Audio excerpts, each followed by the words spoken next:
Talk to me about some of the best places that you've traveled, because you literally have traveled since I met you back in 2013, Yes. right?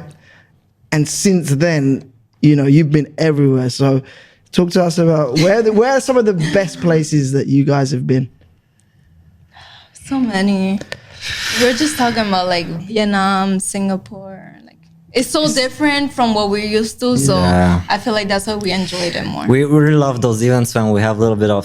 So it's usually, you know, we get there on Friday, you already go to the hotel, workshop, party, practice, show, workshop, go home Sunday. You know, you don't really So you have don't time. get So to see the you just see place. airport, Yeah.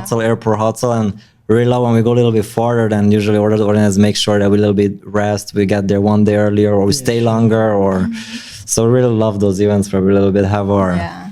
you know, we can A like, little bit of free time. yeah, and explore and know traditions and cultures and Yeah. yeah, we like those things. So like Asia.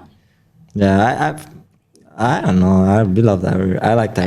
Everywhere, yeah. Even I like every seaside or even UK. I love the Yeah? people are so friendly here and so You nice. said that actually. No, it's really, it's the people here. I don't know why, but we just feel that energy. That everybody's so nice. Comparing to organizers, from the DJs, from the artists, from the staff membership, you just don't feel that. You just feel positive energy, and Yeah. I don't know. It's just for us is we love this. Oh, that's really nice. So, are there any situations that you've been in where you feel, because I was speaking to Soul earlier, and Soul said that sometimes he feels that, because he loves doing this work, but sometimes he feels that there's some times where, because he's not the biggest artist on the lineup, or him and Laura aren't the biggest artists on the lineup, sometimes he feels like he doesn't get the same treatment as the big artists. And he's saying, look, he understands that they get paid more sometimes, but he said, you know, we should all be eating the same food. We should be getting, you know, staying in the same hotel. You know, if we're on the lineup, we should be. Have you ever felt that? I'm not going to ask you specifics, which ones, but have you ever felt that sometimes is something where you've gone to a festival and you feel like you don't get the same? Is that not really? Or I really I guess rarely. you guys are the higher thing, so you're like, Not that. It's just it really rarely happens. Rarely. I know recently happened once. We won't say where, but okay, no problem. it's you know, usually the only one thing that I don't like in this scene, that it's, I feel like a lot of like people and even artists or whatever, they like, I feel like everything's about connection sometimes. So like if, you know, you are more quiet like we are, we don't, not crazy, we don't go twerk in public or, you know, dress up. And then there are some artists that's what they do, like Sol and Laura, like he's an entertainer, like Yeah. that's what his thing. Yeah. So like we feel like sometimes because we're more quiet, you know, then people like, you know, They're more attracted to the yeah, depends on the wild- event too, depends on the event. And then depends everything, let's say even on the MC, like, you know, like I don't have anything, but like sometimes even the MC, like if you're not friend with the MC, you know, then there's some like, if you know the MC from 10 years, then comes like, hey, you know, Arnold, my friend, this, that. You don't know the MC, just like, hey, Arnold and Aisha. So that's why I feel like it's sometimes not fair. So Oh, so you feel like sometimes it's even the people, yeah. the politics sometimes is that yeah. it doesn't, and because you guys are more quiet and reserved. Yeah. She's really quiet. Like Yeah. she didn't say anything until Saturday. No. You're really quiet. So, but I mean, That's why I love her. so I mean, I mean, I guess. So you feel that makes it more difficult to be more visible in the festivals? Is that right? Sometimes, but there's so many stuff. You know, sometimes even the festival, like there's an organizer and then there's a specific person who needs to do, like, say, the promotion of the festival.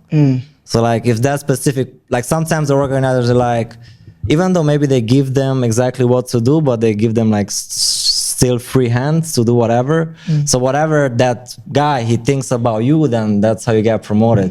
So Oh wow! like we feel sometimes that, let's say, the organizer, they really like us, whatever, everything, but then we see like or the online promotion or some whatever treatment, or sometimes we feel different that the organizer don't care about us, but then the staff members, they're really nice and pushing, or and then we can say even about the shows, whenever you just check whoever finished those shows, whatever, like sometimes there too you just feel like is, you know, it's just not fair.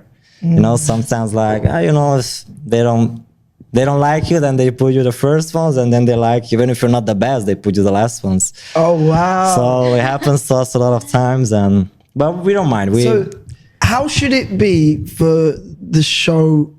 You know, when they pick the order of the show, what would be fair in Arnold's world? Imagine you're the promoter of a festival, and then you have all these artists. How do you pick the order of the shows? It all depends on the festival. There are some festivals that they start the shows really early, and there are some festivals they just start at 1 a.m. So it depends. But honestly, for me, would be good little bit of like balance. Of course, I would keep the best shows for last. It's true. Like the superstars, the best shows, they should finish the last. Because a lot of people, they drink, they come later, whatever. But it doesn't mean you need to. I would keep a balance, and what I would start with I would start with kids actually. I feel like that's really cool on a festival, like have little teams, like, and people see that it's growing and promoting like since kid, and then you go with the teams, and you mixing the styles, and so don't be like boring. Then you were like, oh, the first 10 shows they're like all beginners. Like I think a little bit should be mixed, and people should watch who are actually not really qualified, but like to actually be dancers who makes the order, not just like somebody from a staff member. Oh, I like that show, and then we'll be there. Or because like happened, I remember a few times that there were really good dancers, and they were opening the shows, and there are not enough people, and few people they didn't have that nice show, but they were finishing the shows, closing the shows. I see. So. Okay, that's a yeah. I feel like I know there are a few festivals like they ask you to send them a video, or there's somebody who's watching the tech rehearsals, and after a tech rehearsal, that's how US. I think that's fair when they watch the tech rehearsals, and then they can kind of balance. I know Tony Lara does that. He watches the tech, and then he kind of balances the energy that way. So he won't just say, okay, they're the biggest stars, so we're going to put them in the last. He'll say, well, their show. We should put that in the middle because it's going to bring the energy here, and then it's coming down here. All right, okay, let's put that down. Let's put that down. So.